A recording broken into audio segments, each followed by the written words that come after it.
Tiffin அரிசி எடுத்திருக்கேன், 1/4 டம்ளரில் உளுந்து வச்சுருக்கேன். இது வெள்ளை அவல். பார்த்தீங்கன்னா தண்ணி ஊற்றி இந்த மாதிரி நல்லா அரைச்சி எடுத்துகிட்டு வந்துடுறேன். பாத்திரத்துக்கு மாற்றிக்கோங்க. இந்த சோளத்தில் உள்ள தண்ணி வந்து நல்ல தண்ணி தான். இப்போ பார்த்தீங்கன்னா நம்ம சோளத்தையும் போட்டு இந்த மாதிரி மிக்சியில் அரைச்சிட்டு வந்தாச்சு. கூட நீங்கள் வந்து இதை கொஞ்சம் கொஞ்சமாக நம்ம வந்து செஞ்சுக்கலாம். மாவுக்கு தேவையான அளவுக்கு உப்பு போட்டுட்டு அது மாதிரி நல்லா கரைச்சி விட்டுக்கோங்க. நல்லா ஒரு மூடி போட்டு மூடி வச்சு ஒரு 2 ஹவர்ஸ் கண்டிப்பாக வந்து கொஞ்சம் புளிக்கட்டும். ஆயில் ஊற்றிக்கோங்க. முதல்ல கடுகு போட்டுக்கோங்க. 1 ஸ்பூன் உளுத்தம்பருப்பும், ஸ்பூனுக்கு 1 ஸ்பூன் கடலைப்பருப்பு போட்டுக்கோங்க. ஒரு 3 பச்சை மிளகாவும் சின்ன பீஸ் இஞ்சியும் கட் பண்ணியிருக்கேன், அதையும் இது கூட சேர்த்துக்கோங்க. ஒரு 2 பெரிய வெங்காயத்தை கட் பண்ணியிருக்கேன், அதையும் அது கூட ஆட் பண்ணிக்கோங்க. சரிக்கா? கொத்தமல்லி இலையை போட்டுக்கோங்க, அது கூட ஆட் பண்ணிக்கலாம்.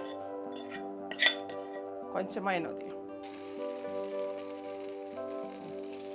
அதனால் எல்லாத்தையும் நம்ம மாற்றி போட்டாச்சு. இன்னும் ஒரு 2 நிமிஷம் நமக்கு வந்து பனியார் ரெடி ஆயிடுச்சு. அப்படி ஒரு சாஃப்ட்னா அவ்வளோ ஒரு சாஃப்டாக இருக்குது.